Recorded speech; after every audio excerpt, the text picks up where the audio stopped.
There was even a sign, Poblado Ibérico. Poblado means settlement. This is how most people imagine a settlement, few primitive huts, inhabited by equally primitive folks. What I saw after this humble sign were ruins of the size of a modern-day metropolis. Ruins of buildings that make our own modern dwellings look flimsy, because they last much less than the old stuff. Megalithic blocks could be seen, scattered miles away from the destroyed megalithic structures.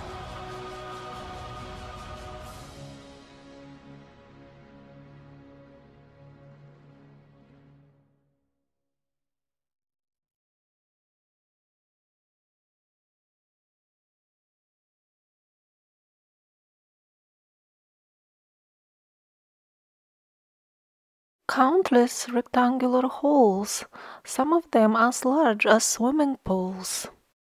And all this is called a settlement? How did this metropolis look like at its prime is now hard to say due to the heavy erosion. But still, at a couple of spots the time spared few imprints of the vehicles left in the soft at that time mud.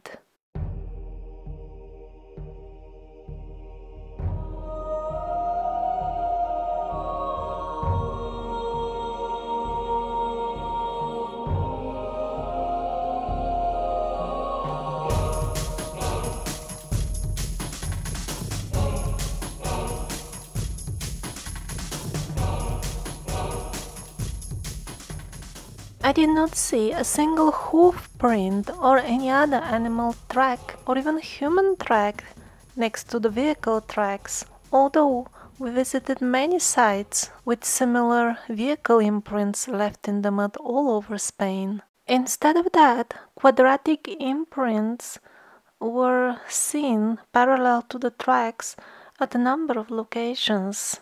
I saw very wide highways with many lanes, and yet at another location there was a very sharp U-turn.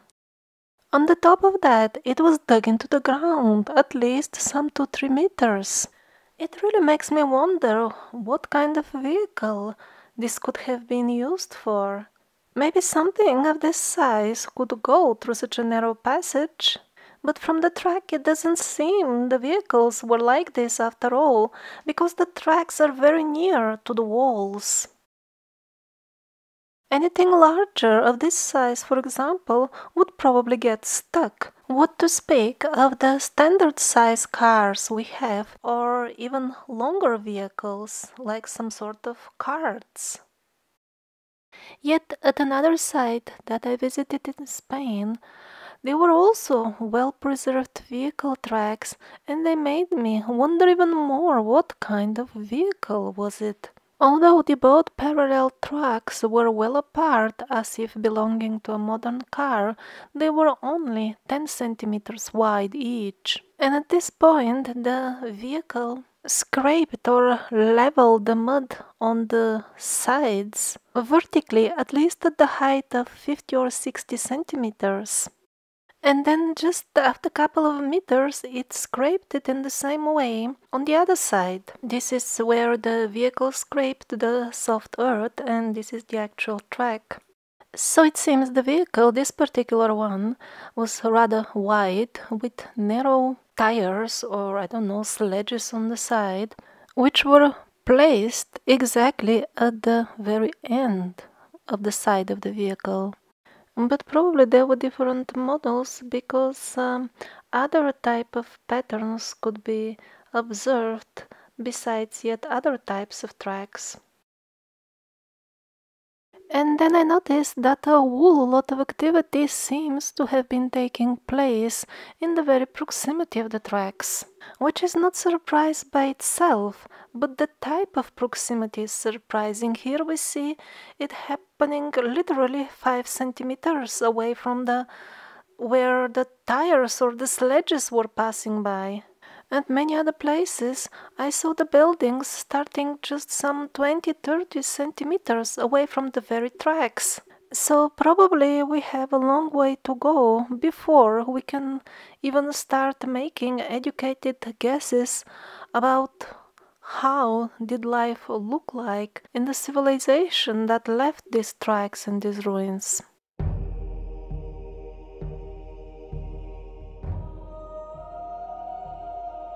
I visited a network of underground chambers. Some of them were too big to make any sense of them.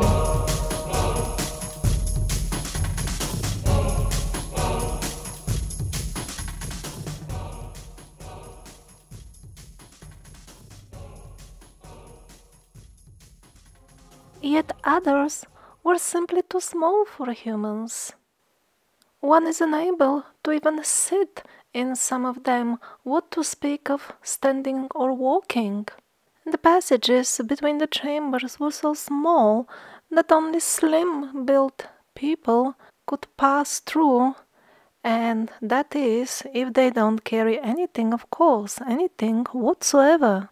I don't know who engineered and built this system of cave dwellings, but I know who did not do it, and that is humans of our size.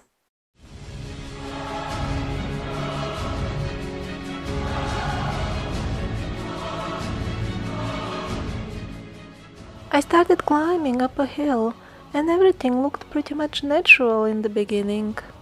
But then the outlinings of walls started becoming more and more clearly visible.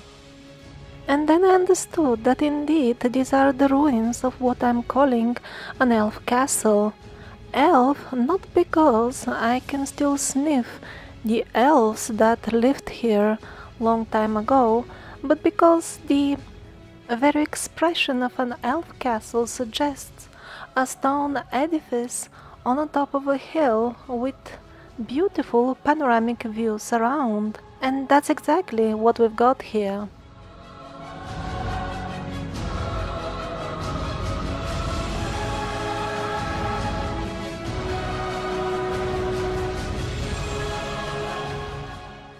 The most interesting was the extreme age of the full complex.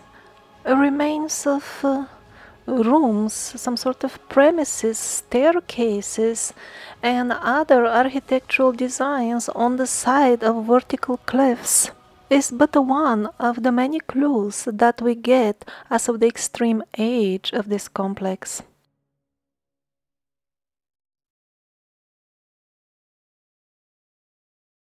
I saw several extremely ancient metropolises stretching on and on for kilometers. To avoid too many unnecessary questions regarding the age of the metropolises, on the more eroded parts there are signs, interés geológico. Such signs are placed so that people don't get headache bothering and thinking that straight angles and cutting marks in the rocks has anything to do with history, and why is that so? But one of these complexes impressed me in particular, to start with its sheer size. Very high walls like this go on for many square kilometers. These are not bushes besides the wall, these are fully grown trees. The halls or chambers or yards encircled between these walls must have been truly enormous. And probably these were chambers after all and not just yards, because that's what this complex consists of. Large chambers that once upon a time were underground. It's impossible to even start guessing where does it end, because you never see the actual floor.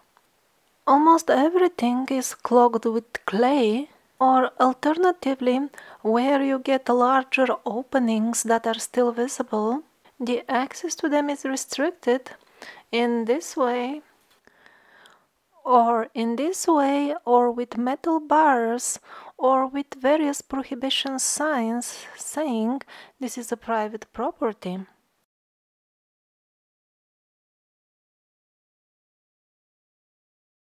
At some spots, the full complex does resemble a quarry indeed. And yet at other locations, these are fully habitable premises. They have been uninhabited even till recent times. Even if parts of all this were indeed quarry once upon a time, I sincerely doubt that this was recently, within the last couple of thousand years, because looking at its size, it would have been sufficient to build all the stone structures of half of Europe, if not all of it. Or what about the waste from such a hypothetical quarry? Not all quarried stone is fit for construction. Indeed, most of it is not fit. It's a waste. Where is all this waste? There should have been a pretty large mountain nearby. Or if all these were living quarters or some sort of premises, then the waste should have been much more.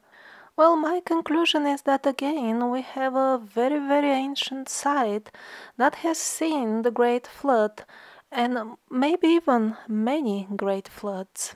Floods that washed away the stone that was dug out.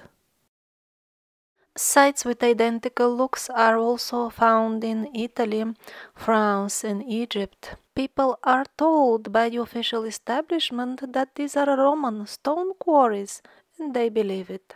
They are also found in Crimea. Over there, instead of bothering to put some sort of label, they're simply abandoned and ignored, and gradually they're just overgrown by the vegetation. For more details, see my video on the Crimea historic stone quarries. Very large and similar style sites are found in China. A full mountain is hollow with countless tunnels inside it. Over there, the Roman story wouldn't sound very convincing, that's why they simply declare them a mystery. For more details, see the Survivors episode on China. Ruins practically identical to what I saw in Spain are found in Baalbek as well. Yes, these are images from that very same town of Baalbek, near which the famous Baalbek site is located. But since they put the stamp, the label of Roman on the famous Trilyton megalithic site of Baalbek, it wouldn't look very nice to say that this is Roman as well, because the extent of erosion is visibly bigger, and an easy solution has been found by abandoning the ruins and turning them into an urban wasteland.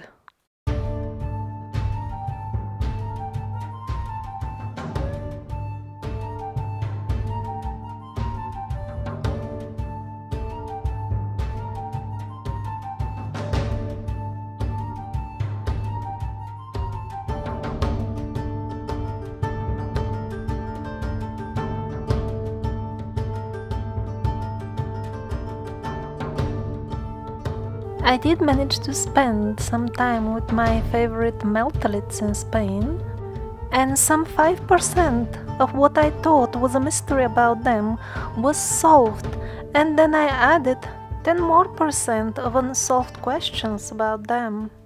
For example, I saw such things carved into the very meltoliths. And officially we are being assured that some sort of primitive people carved this for some sort of a ritual. And then further we are assured that a few hundred meters away they decided to make another ritual wall, whatever, altar, sauna, whatever they call it. And a few hundred meters yet another one, and then a few hundred meters yet something else. And so at the end one starts wondering, were really primitive people making inconvenient altars far away from each other, or are these simply ruins? As if something has been hitting the stones. Did that mysterious something turn the full complex into barely recognizable ruins? This is the official version of the history of these ruins. And this could be partially true. It is possible that later on, as humanity degraded, some primitive people really came and made something like this on the top of the older ruins, because there are such walls at this site as well, but these walls are much younger. The stones barely show any sign of erosion, and the wall pretty much looks brand new. And the very style of building is completely different than the older stuff. So this could have been true at some later stage of secondary use of the ruins, but what about the original ruins? I sincerely doubt that it was all meant to look like this originally. Remains of walls or something like that sticks out of the ruins here and there. It is almost sure that this was a much bigger complex, not just a simple hut. And mainly, it was not only bigger, but it is in a style that we know nothing about. Indeed, we have no clue even which civilization could have built such things.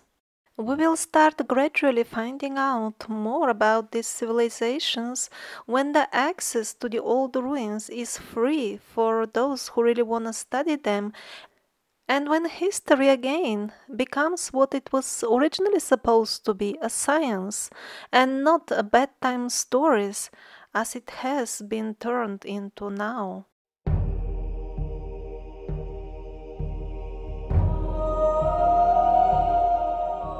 So these were just a couple of more interesting points from what I just saw. I just came back from this expedition a week ago. It was in May 2016. If you want to see more details, if you want to watch all the videos, all the documentaries with the material from this expedition, please follow the link below in the description. The full series of documentaries about Spain will be available for those who would like to help me build an online directory and interactive map of all the interesting historic sites. If you have not submitted sites yet, you can do it now. Also, the videos will be available for those who have helped me in any other way. For example, people have been writing articles, posting in forums, and so on. I'm extremely grateful to all of you who have done so, and if you have helped me in such way or will consider doing it in future, please follow the link so that you can watch the documentaries. Also, they will be available for all those who have made a donation of any size as well. So if you have helped my research in any way, please follow the link in the description to get access to all the videos about the Spain expedition.